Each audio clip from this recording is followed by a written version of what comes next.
Hey the rulers, DMO73 here, bringing you the deck profile for our Grimm X Alice Fairy Tale deck from earlier this week. Let's go ahead and jump right in. Ruler School is brought to you by Odyssey Games, where you can go to pre-order upcoming Force of Will sets, ccgprime.com for singles and supplies, cardodoko.com for those rulers in the international market looking for product, the Ruler School Circuit Series now offering our 2024 Quarter 1 circuit kits, and our guest lecturer members, Fight Ramen.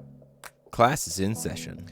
So here is the list. If you haven't already, you can go ahead and get signed up for our Discord event that's happening tomorrow, February 10th and 11th.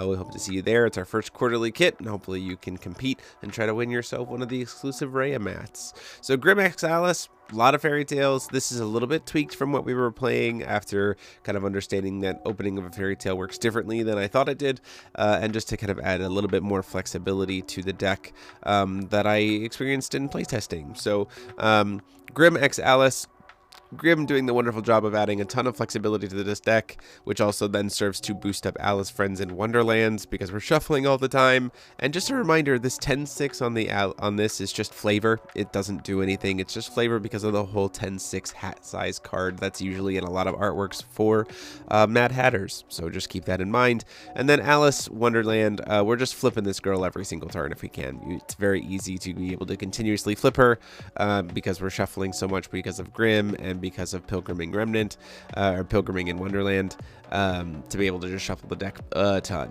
So the main tweaks to the deck is you'll see there's no opening of a fairy tale anymore in this list. I'm also playing a couple copies of Forest of the Lost Misty Woods. This is because, you know, being able to recycle some fairy tales is really awesome. Things like Electra, Captain Hook the Pirate, and Avenger we can't reanimate off of the Forest of the Lost, but we can reanimate an Electra or a Captain Hook, provided Neverend has made everything in our graveyards a fairy tale, which is kind of crazy. So using the deck, we're using 4 copies of Pilgriming in Wonderland. This is just a fantastic card in general, being able to animate it at instant speed from the graveyard or from the hand on top of one of our couple copies of Cheshire Cat, which, you know, doubles up to serve as double blockers or things like that. It's also one of the reasons why we've gone up to 3 pop-up fairy tales to be able to cast tell a fairy tale more often, kind of relying more on this card than I was before. Just gives you a lot of value. Also, just keep in mind that this can pay for moons or fairy tales, which means you can use this to play for pop-up fairy tale, but most of the time you want to just be discarding it. It can be used, however, to play for the beginning of a fairy tale, which is a very nice way to generate some additional fairy tales.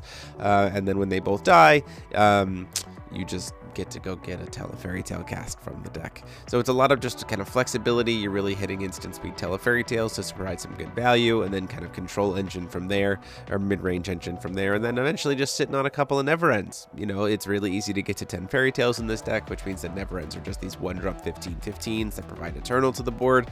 It's also one of the reasons why we're not playing as many copies of pop-up or tell a fairy tale as we could, because eventually you hit a point where Neverend just is going to make everything fairy tale, so they're never going to be destroyed, meaning that you're never going to get these fairy tale counters onto your deck anyway, onto the cards here anyway. So from there, just some other traditional flexibility options. Like we said before, Dark Alice is really good, be able to protect your graveyard. It also is really nice to be able to just gain a ton of life off of Crimson Moon fairy tale because you're discarding everything, which is awesome. And then Tinkerbell is a fairy tale, and Spirit of the Crimson Moon is also a fairy tale, so you just kind of always have Tinkerbell live, which is really nice. One thing to note as well is that if you reanimate the Cheshire Cat Pilgriming in Wonderland on top of a Cheshire Cat, it counts as putting a 2-drop into the field, which means also that triggers for Tinkerbell. It's also really nice to discard a Tinkerbell and use Forest of the Lost Misty Woods to reanimate the Tinkerbell, which is really good there because you have that additional flexibility. It costs a little bit more, but then you get to keep the Tinkerbell permanently, which is really nice. So that is the deck. The stone base wise, we're playing 4 copies of Pure Heartstone. We're playing 3 copies of Moonshade and 3 Amadeus, but you can be pretty flexible. A lot of this deck is white base cost, and there are just dual resonators, dual rulers everywhere because of, you know, the love of Grimm right now, the Crimson Moon Battleground, which is why we're playing Amadeus Holy Crystal. It would be pretty easy to swap this to it like a 4C stone or something if you wanted to do that instead. This is just kind of for color flexibility, especially because Grimm lets you play fairy tales for any color. That's just something to keep in mind as you go into it. But that is the deck. As always, there is a link in the description below if you want to go check this list out yourself on Force of Wind. Let me know how you guys have been playing Grimm and Alice, or what other rulers you've been pairing it with. There's so many things you can differently do in this meta. It's very exciting. But let me know what you guys think and in the comment section down below. And until next time, this is DMO73 saying class dismissed.